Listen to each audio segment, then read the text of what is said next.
In 1981, there was a murder so shocking that it changed the entertainment world forever, yet the killer was never brought to justice. Now, almost 40 years later, we're reopening the case, reviewing old leads as well as new evidence, to try and make sense of a killing which gave rise to a massacre.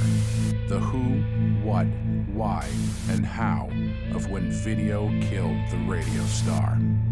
Welcome to the Radio Star Murders.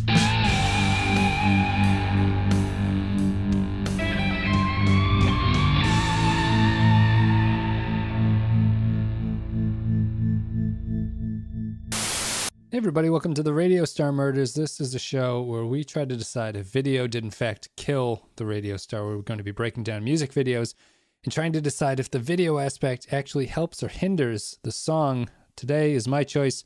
We're going to be talking about Gangsta's Paradise by Coolio. Is a 1995 song from the film Dangerous Minds, because we continue our theme here of having music videos from motion pictures. We did Cyndi Lauper last time with Goonies. Clay, how are you? And now we're going to be moving on to Gangsta's Paradise by Coolio for the film Dangerous Minds starring Michelle Pfeiffer. Well, my chair is backwards. I'm sitting in it, and you want to tell me what this is all about? I'm going to say something. You tipped that chair over fairly aggressively, but not aggressive enough that you break the chair, because we're going to get multiple takes out of this. And not horribly believably, if I'm being frank. This is ties into another thing we've done with some previous listener had asked that we do music videos directed by famous directors. This one actually fits that mold too. I didn't realize this till I started looking it up. It's directed by Antoine Fuqua, who did Training Day. No kidding. Yeah. Oh, I did not know that. Yep. So this makes a lot of sense, actually. This is it. We're going to talk about this song. It came off of Coolio's album of the same name, which is called Gangsta's Paradise. It was done for the film Dangerous Minds, which is about Michelle Pfeiffer, who's I think like an ex-Marine or something, and goes into an inner city LA high school to become an English teacher, something like that. It's basically samples the chorus and instrumentation of Stevie Wonder's 1976 hit Pastime Paradise. This song won a Grammy. It is number 85 on Billboard's Greatest Songs of All Time. In 2008, it ranked number 38 on VH1's 100 Greatest Songs of Hip Hop.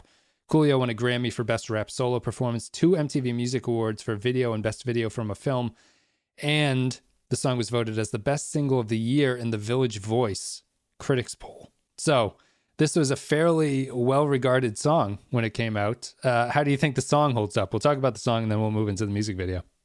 Well, there's a lot less farm imagery than I remember. Farm and churning butter. Yeah, a lot less than I remember. But that's probably for a different theme that I guarantee we'll be doing at some point. Has that now replaced this in your mind as like the thing that you think of when you hear the beat? Yeah. Yes. 100%. I can't sing the chorus without singing Amish Paradise. I can't. I mean, I think it's just a matter of what I grew up with. Coolio was upset not that he did that too. Coolio did not want this song to be sampled. Too serious. Too serious. I will quote Weird Al in saying he wasn't so upset that he didn't cash the check. So, yeah, I think this is a really good song. I think it's from an era that's really fascinating to look back on, which is the straight, unabashed sample lift. Yes. Where they were just taking entire choruses from other songs and just changing the lyrics slightly. Yep. So the melody and everything of the chorus is Pastime Paradise, and the groove. Yeah. The groove is Pastime Paradise, except they've amped it up. It's not really a sample. They've sort of copied it and made it more aggressive, the instrumentation. Yeah, and I don't know what prompted that to have such an explosion, but in the 90s that was very popular. Beastie Boys. This song Paul's Boutique, I think, was the first album that was basically all samples. Yeah, I hate the Beastie Boys.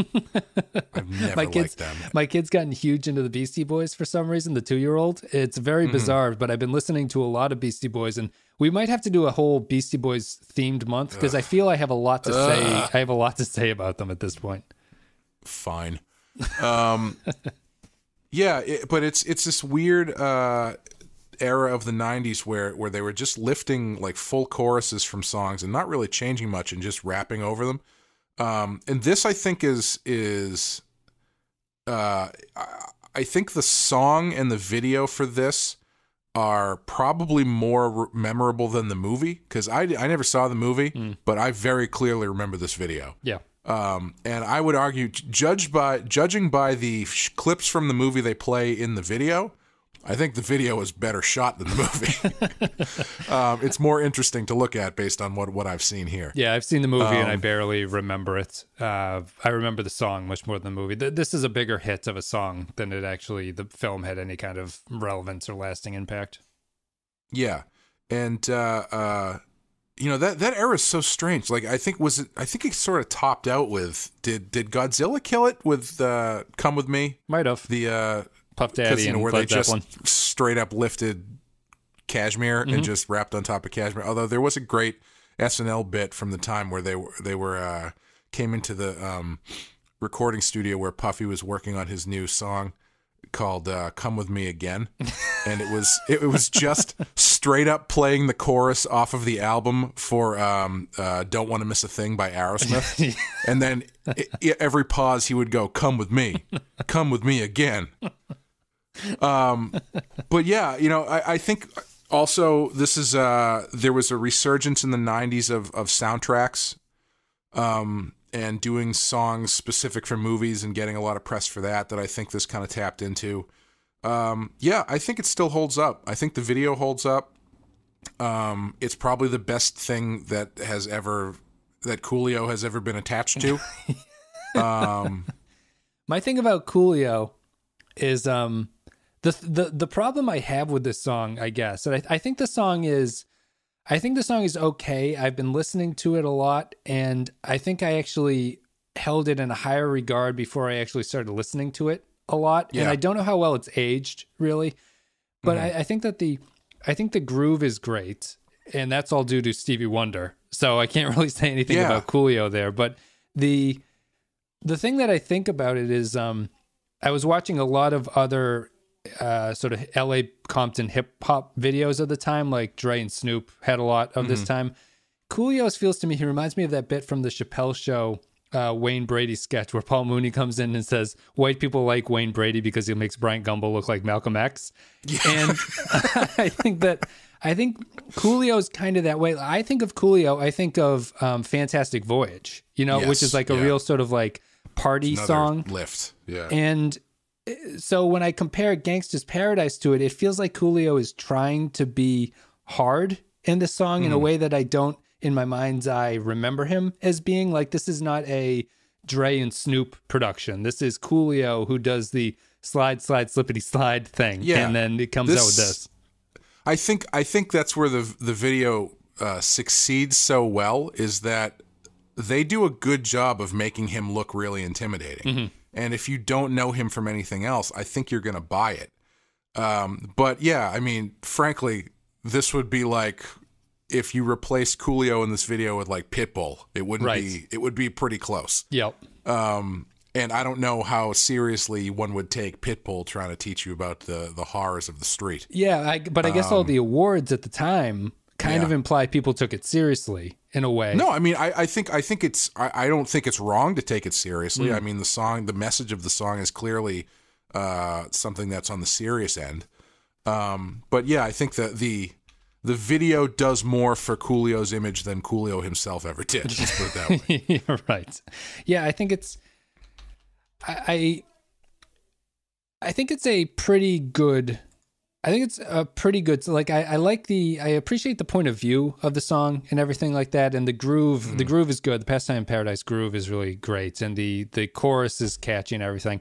I think it kind of weakens. I actually didn't do the what the song is. And I have to, where the hell is it? So that's not it. I can't remember. Where is this? Right here.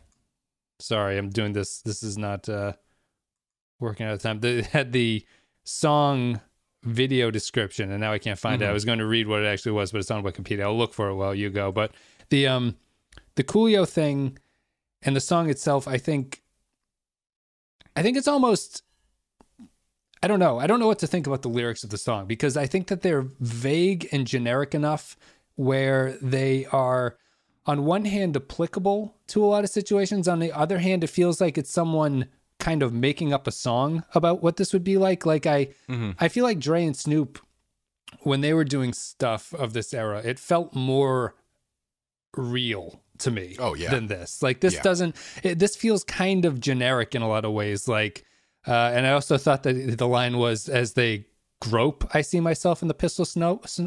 And he says, as they croak, I see myself. And I don't like that as much as grope, but he says things like that. And I don't know, you know what I mean? It feels a little bit more generic than actually lived in. And I think that maybe impacts me a little bit looking back on it as like an item or like a totem of this era. Yeah. I think I actually didn't look it up. Did he write this? Coolio? Yeah. I believe he did. Okay. Well, I was going to say it would be even. I could see what you're saying being very applicable if he didn't actually write it. And it was like a song by committee. You know what I mean? Yes, like it had ghostwriters or something. We have this song for this movie with this groove, and we've got Coolio to do it. That kind of thing. Yeah. But yeah, I think the problem with these songs that are so reliant on samples or wholesale lifting of choruses and hooks is that you find yourself singing the really catchy chorus and hook, but then you kind of don't really remember what the rest of the song is. Yeah. And I think this was always one of those for me where like I know, and maybe this is just because I'm extremely white, but I know the lyrics to Amish Paradise, or I used to, like front to back, and they are very clever and they are very, well thought out. Yeah. Not that this isn't, but like I remember the hook to this more than I remember anything else. Yes. Yeah. And I don't know if that's my own bias with it or what. I don't know if that's necessarily a fair comment on the song. Let me read you the synopsis, which I think it's on Wikipedia. I don't know if this is a parody because it reminds me very strongly of Bill Maher used to do a bit on his stand-up, which was like reading hip hop lyrics in like white voice, kind of. This is the synopsis of it. Coolio begins by reflecting on his life in a biblical fashion, that his partaking in hoodlum activities has drained him of hope and is damaging his relationship with his mother. However, the narrative turns at this point with Coolio threatening rival gangs with certain death in the event that they take verbal liberties or transgress into his territory. He subsequently educates the listener on the history behind his current position in society, explaining the way in which his upbringing has entrapped him by creating his lust for power, money, and murder. However, it is at this point that he acknowledges that the uncertainty of his survival on the street. Coolio therefore begins to lament the cyclical nature of violence in which he partakes, as well as elucidating the collective chaos created by individual greed, selfishness, and a lack of education or role models. He ends his personal journey on a hopeless admission that his situation and surroundings will never improve, which is true, which is what the song is about. However, it's one of those things that when you sort of define what it is, it kind of loses, I guess, a little bit of the emotional impact. Yeah, I remember years ago there was a website where someone had I don't think it was necessarily meant to be humorous, but it took Notorious B.I.G. lyrics and kind of translated them. Yeah, into proper English or whatever they want to. Yeah, and not like in a criticizing the way he was speaking, that kind of like, racist sort of thing. It was just like actually breaking down all of the stuff he was saying, because it's a lot of like referential stuff that a lot of people might not know. Sure, and slang and stuff like that. Yeah. And so it was actually explaining what he was saying, and when I was reading it going like, wow, I had no idea that's what these songs were about. And it adds an interesting depth, a much more interesting depth to them when you're actually registering everything that they're talking about instead of just sounding cool. Yeah. I had to look up what loked means, because they say it all the time, but I had never realized that loked just means kind of crazy, according to the internet, as a loked out gangsta, I guess is the lyric here. Interesting. Go ahead. I was just going to say, I kind of forgot what I was going to say. Well, we can move into the video itself. The video is good. The video kind of portrays high school as like a horror scene. It's very stylized, and it's very sort of over the top. There's a lot of shadows, and Michelle Pfeiffer sort of storming in dramatically. The hallway of the school looks like it's a set of like an abandoned hospital or something like that. I love that one shot of the hallway where the guy's just bench pressing in the middle of the hall. It's weird, it's surreal, but like the shot is beautiful because they've got this like very identifiable West Coast kind of sunset light coming through, lighting up the hallway. It's a great shot. And the rest of the video, it does a lot of cutting the movie in. I don't know how you felt about how it involves the movie. I thought it does a pretty good job. It starts off not really using a lot of movie clips, and then it eventually sort of reminds you that, oh, this is basically an ad for the movie in a lot of ways. And I think that honestly, the hardest part I have is I was trying to imagine how Coolio and Michelle Pfeiffer could keep such intense stares at each other, because I would have just laughed. It's a little bit over the top. And I think that Michelle Pfeiffer is actually pretty bad in this. Like, it's a little bit ridiculous what she has to do. Yeah. You know, one of the reasons I don't think I ever watched the movie is because all I remember of the movie is the video. And I remember thinking that Michelle Pfeiffer seems like the way that she comes off in this video is like someone trying too hard to be tough, but at the same time the kind of person who's gonna like sit backwards on a chair and just say they want to rap with you for a bit. Yeah, you know, that kind of thing. Yep. And so it kind of turned me off, where I was like, this movie doesn't really seem like something that I feel like getting into. But the clips from the movie, she seems to emote a lot more. Yes. And she seems like more of a human instead of just someone to be sang at. Yeah. Yeah, it is Michelle Pfeiffer in the video, right?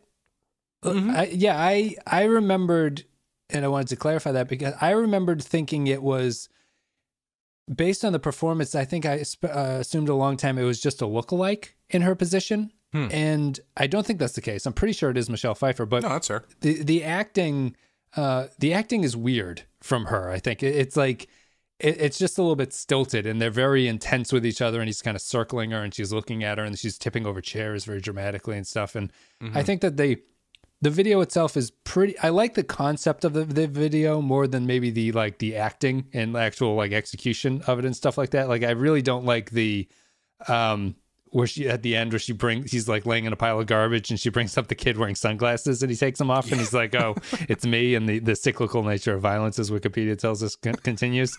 That feels like The Wire did it better out on the street. Yeah.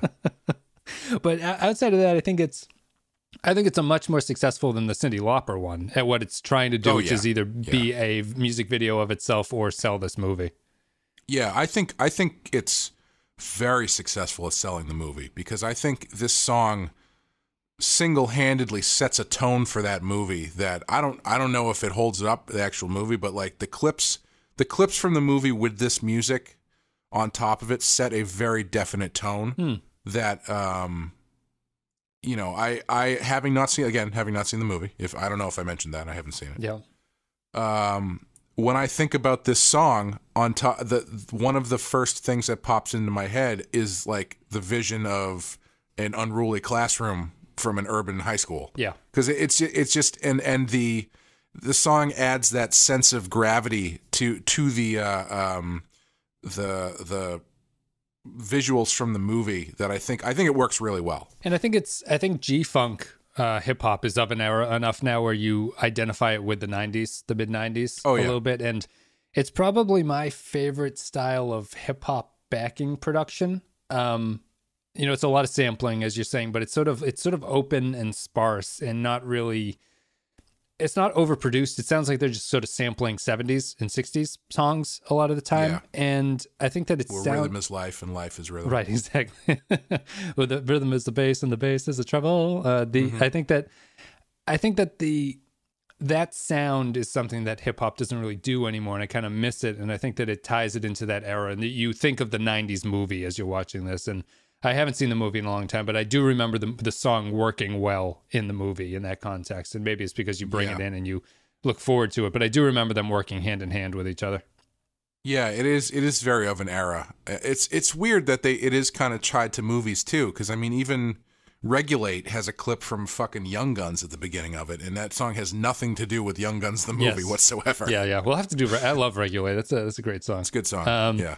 And that one has even more lyrics that I would look forward to talking to, because I think that song is great until the last verse, and then it loses it.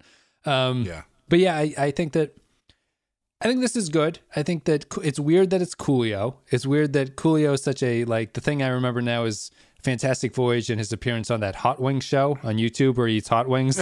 And so, is Tupac already dead by this point, or is he still alive? this is 95. Tupac would be dead, I think. I can look this up. This came out in 95.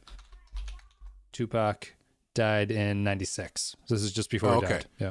All right. Well, because my thing is, you were talking about Coolio seeing like it not really fitting for him because you think of like the party rap and all that kind of stuff. And I feel like they wanted Tupac for this because like he's got a very similar rapping style. It feels like the way that he phrases stuff in this song. Yep. Excuse me. I actually don't find Coolio's flow to be all that impressive. It feels no, it's really not. No, yeah, like I always enjoy rappers who are able to bend around the bars. I think that's something that a lot of them do. Like DMX is the epitome of not doing that, where it's like every DMX song is well, when you're talking about opening a small business, you want to make sure that you're very clear about your intentions.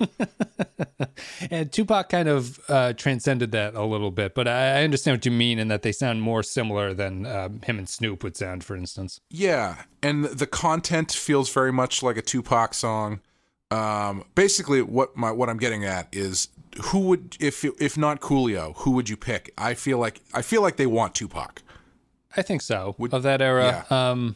Tupac is also the age appropriate, I think, for it. Dre's a little too old, I think, at that point. It's probably Tupac. Tupac would be the one that would fit. And Biggie doesn't really seem like he... it doesn't seem like a Biggie kind of song, actually. No, it doesn't seem like a Warren G song. No, it doesn't seem like Nate Dogg. Not smooth enough. Yeah. That song, I would like to talk about that song at some point because I've always found... It's just so...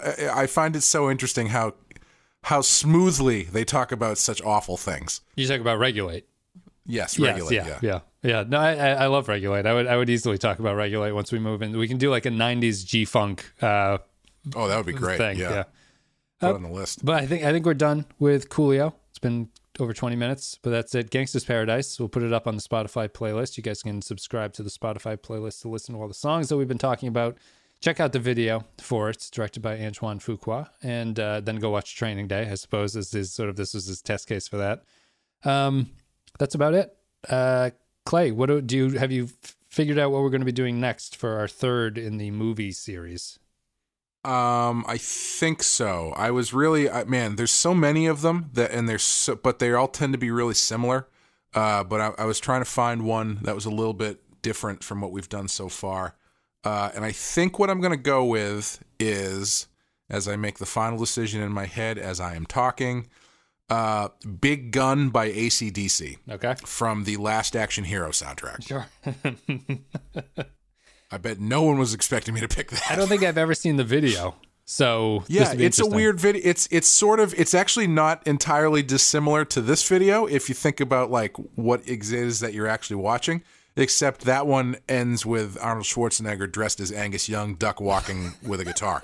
So I would like, I don't know how many of these we're going to do, if we're going to do 4 or if we're going to do like 6. Mm-hmm. I think we do need to do one that is just a straight up one camera person singing while they play clips from the movie. Yes, like Celine Dion. Yeah, I was just going to say, if we're going to pick one, it's probably got to be that one because that's probably the most iconic version of that. That was going to be my pick actually for. Okay, all right. Yeah. Well, and then maybe we can just do 4 then. I think we'll have covered most of our bases. From Coolio to Celine, and the world keeps turning. But yeah, okay. So we'll do Big Gun by AC/DC next time. Thank you guys very much for listening. All the social media links are down below. You can support the show on patreon.com/the Pensky File, and that is about it. Let us know what you're thinking of the show. We're a little bit ahead. We have a little bit of a backlog, so feel free to leave comments and everything, and it might just not be taken into account immediately, but we are looking at everything that people are suggesting, and we're kind of making themes, and we'll see where we go from there. Leave some possible theme topics too. Whatever we move on to after the movies will be a little bit too soon after you've heard this for us to take into account, but we might take it as a upcoming thing after whatever that topic is. So.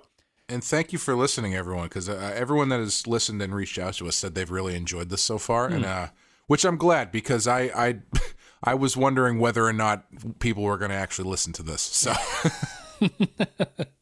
some people listen, some people like music. I think there's the you can either get something out of the song or something out of the video, I suppose, which is kind of interesting. So do we? What's the final consensus on this? Do we feel like the video amplifies the song? If we want to stick with the core of our concept here. We should probably. I forgot the synopsis too because I was looking at the Wikipedia.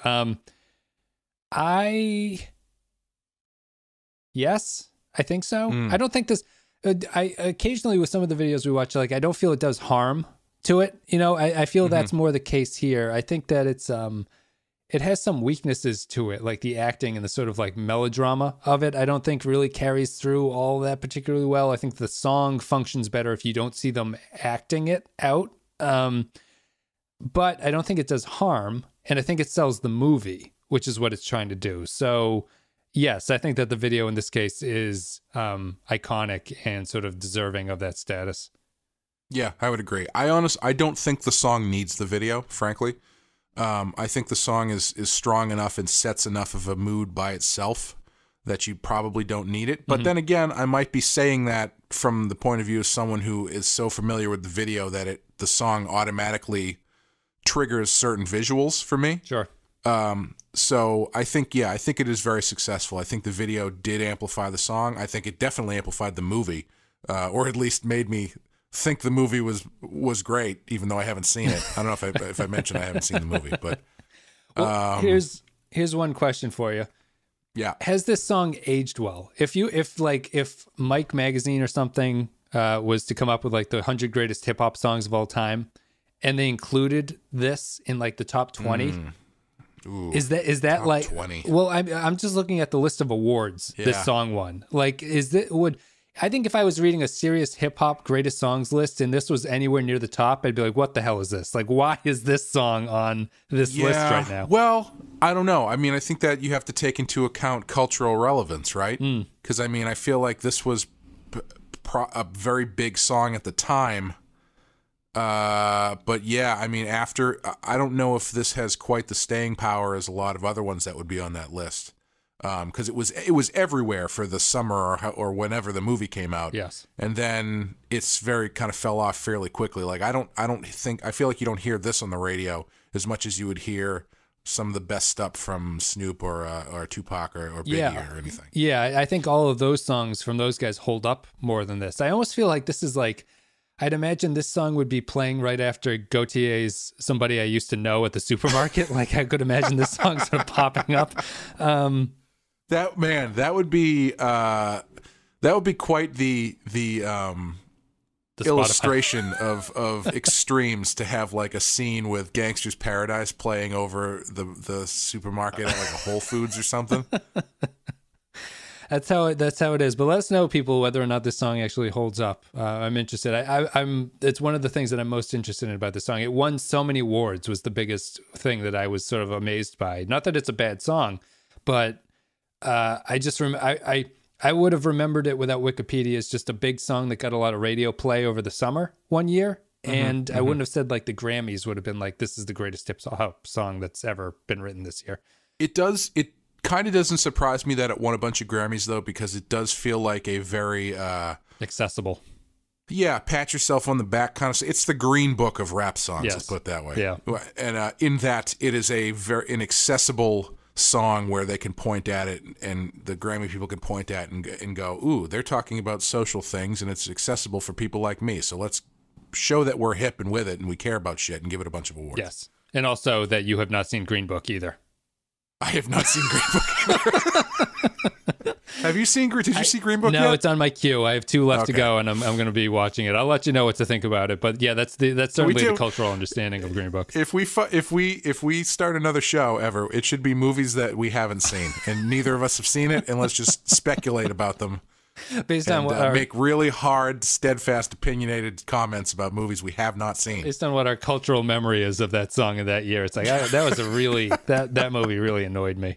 All right, cool. I think we're done. It's been a half hour. Thank you guys for listening. It's been Gangsta's Paradise. We'll be up next time with Big Gun by AC/DC. Thank you for listening, and we'll see you next time.